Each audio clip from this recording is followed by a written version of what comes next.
Hello বন্ধুরা, আজকের ভিডিওতে তোমাদের সঙ্গে শেয়ার করব একদম নতুন ধরনের চিংড়ির পোলাও রেসিপি, যেটা কিন্তু সম্পূর্ণ আমি আমার মতন তৈরি করেছি।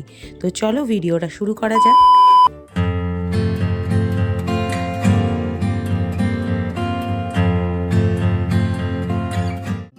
আজকের রেসিপিটা কিন্তু সম্পূর্ণ আমি আমার মতন করে করেছি।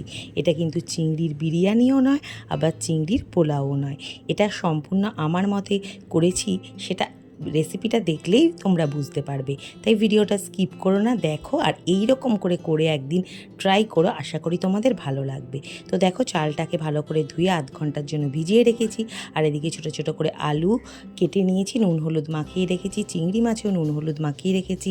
আর ছোটো ছোটো করে ডুমো করে একটু পেঁয়াজ কেটেছি, আর একটা ঝিরিঝিরি করে পেঁয়াজ কেটেছি, আর কাঁচা লঙ্কা নিয়েছি। আর এখানে যে পেস্টটা দেখছো সেটা হচ্ছে আদা, রসুন আর টমেটো। তো এরপরে কড়াইতে দেখো আমি সর্ষের তেল দিয়ে দিলাম। আমি রান্নাটা সম্পূর্ণ সর্ষের তেলেই করছি, তোমরা চাইলে সাদা তেলেও করতে পারো। তারপরে দেখো এই আলুগুলোকে আমি একদম ডুমো ডুমো করে ভেজে তুলে নিচ্ছি। আমাদের বাড়িতে কিন্তু আলু খেতে সবাই ভীষণ ভালোবাসে, তাই প্রত্যেকটা রান্নাতেই আমার আলু থাকেই। আর এই চিংড়ির পোলাও রেসিপিতেও কিন্তু তাই আমি এই ডুমো ডুমো করে আলু নিয়ে সুন্দর করে লাল লাল করে ভেজে তুলে রাখবো। আর এই রেসিপিটা কিন্তু খেতে যেমন সুন্দর, বানাতেও কিন্তু একদম দেরি হয় না। তো দেখতেই পাচ্ছ আলু ভেজে তুলে নিয়েছি, এবং এবার ওই তেলের মধ্যে আমি কিন্তু ওই পেঁয়াজগুলো যেগুলো ডুমো করে কেটে রেখেছি সেইগুলো হালকা, খুব বেশি ভাজবো না, একদম হালকা করে ভেজে তুলে রাখবো। এর মধ্যে কিন্তু ছোটো ছোটো পেঁয়াজ হলে গোটাও কিন্তু দিয়ে ভেজে তুলে রাখতে পারো, তাহলেও কিন্তু খেতে ভীষণ ভালো লাগবে। তো এইটাকেও আমি ভেজে হালকা করে একদম ভাজবো, বেশি ভাজবো না। তারপরে আমি এটাকে ভেজে তুলে রাখবো।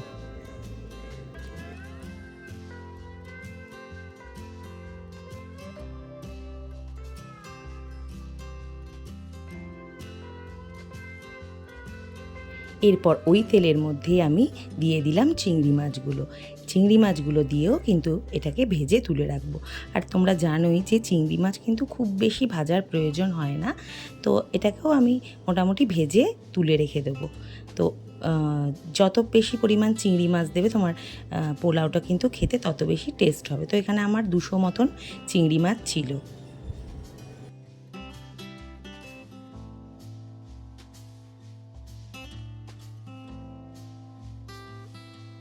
এরপর ওই তেলের মধ্যে আমি 1 চামচ মতন ঘি মিশিয়ে নিলাম। আর দেখতেই পাচ্ছ চিংড়ি মাছ ভাজলে কিন্তু এইরকম ফেনা ফেনা মতন হয়ে যায়। তো ওর মধ্যে 1 চামচ ঘি দিয়ে তার মধ্যে তেজপাতা আর গোটা গরম মশলা ফোড়ন দিয়ে দিলাম। দিয়ে এটাকে একটু ভালো করে নেড়ে নেব। তারপরে যে ঝিরিঝিরি করে পেঁয়াজগুলো কেটে রেখেছিলাম সেই পেঁয়াজগুলোকে এই তেলের মধ্যে দিয়ে দেব। দিয়ে সেটাকেও কিন্তু ভালো করে একটু লাল লাল করে ভেজে নেব। আর রেসিপিটা দেখতে দেখতে বলে রাখি, তোমরা যারা নতুন আমার এই ভিডিওটা দেখছো তারা অবশ্যই চ্যানেলটাকে সাবস্ক্রাইব করে পাশে থাকা বেল আইকনের অল নোটিফিকেশানটা অন করে দিও। তো চলো দেখো, লাল লাল করে সুন্দর করে এটা ভাজা হয়ে গেছে। এরপরে যে মশলাটা করে রেখেছিলাম সেই মশলাটাও এর মধ্যে দিয়ে দেবো।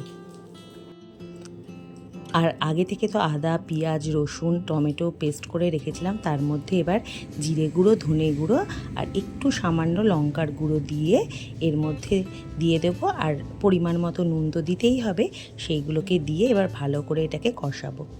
আর এইদিকে তো দেখতেই পাচ্ছ আলু, পেঁয়াজ আর যে চিংড়ি মাছটা আছে সেটাকে একদম ভেজে আমি আলাদাভাবে তুলে রেখেছি। আর এবার একটু কালারের জন্য আমি এখানে দেবো কাশ্মীরি লঙ্কার গুঁড়ো, দিয়ে এটাকে ভালো করে একটু কষিয়ে নেব। কষানো হয়ে গেলে যে জল ছড়ানো চালটা ছিল সেই চালটা দিয়েও কিন্তু আমি এবার এটাকে ভালো করে নেড়ে চেড়ে কষিয়ে নেব মশলাগুলোর সাথে। মশলার সাথে চালটাকে সুন্দরভাবে কষিয়ে নিলে কিন্তু মশলাটা চালের মধ্যে একটু ভালোভাবে ঢুকে যাবে। তো খুব বেশি নয়, যেন কড়কড়ে না হয়ে যায় চালটা, বুঝতেই পারবে। মোটামুটি 5 মিনিট মতো মশলাটার সাথে একটু কষিয়ে নিতে হবে। আর ওইদিকে আমি কিন্তু যতটা পরিমাণ চাল তার ডবল জল গরম করতে বসিয়ে দিয়েছি। আর সেই জলটাই কিন্তু আমি এবার এই কড়াইতে দিয়ে দেবো। ব্যাস এবার একটু নেড়ে চেড়ে এর মধ্যে যে ভেজে রাখা আলু, পেঁয়াজ আর চিংড়ি মাছ ছিল সেইগুলোকে এর মধ্যে দিয়ে দেবো, আর দিয়ে দেবো কাঁচা লঙ্কা।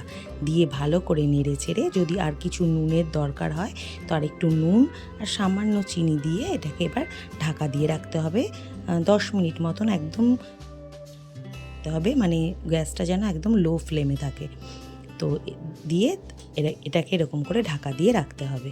তো খানিকক্ষণ বাদে মানে 10 মিনিট বাদে ঢাকাটা খুলে দেখলাম আমি যে একটু শক্ত তখনও আছে। তো তারপরে আমি একটুখানি আবার বিরিয়ানি মশলা এর মধ্যে দিয়ে দিলাম। এর মধ্যে বিরিয়ানি মশলা দিয়ে এটাকে আবার একটু নেড়ে চেড়ে দেবো, কারণ নিচেরটা উপরে আর উপরেরটা নিচে করে এটাকে আর একটু নেড়ে চেড়ে দেবো, যাতে ওর ভিতরে যে জলটা আছে সেটাও শুকিয়ে যায় আর বিরিয়ানিটা একটু ঝরঝর হয়ে যায়। তারপরেও আমি 5 মিনিট রেখে একটু স্ট্যান্ডিং টাইমে রেখেছিলাম। দেখো একদম আমার ঝরঝরে পোলাও রেডি। তো তোমাদের কেমন লাগলো রেসিপিটা অবশ্যই কিন্তু কমেন্ট করে জানিও। ভালো লাগলে কিন্তু লাইক শেয়ার করতে একদম ভুলো না। তো চলো টাটা।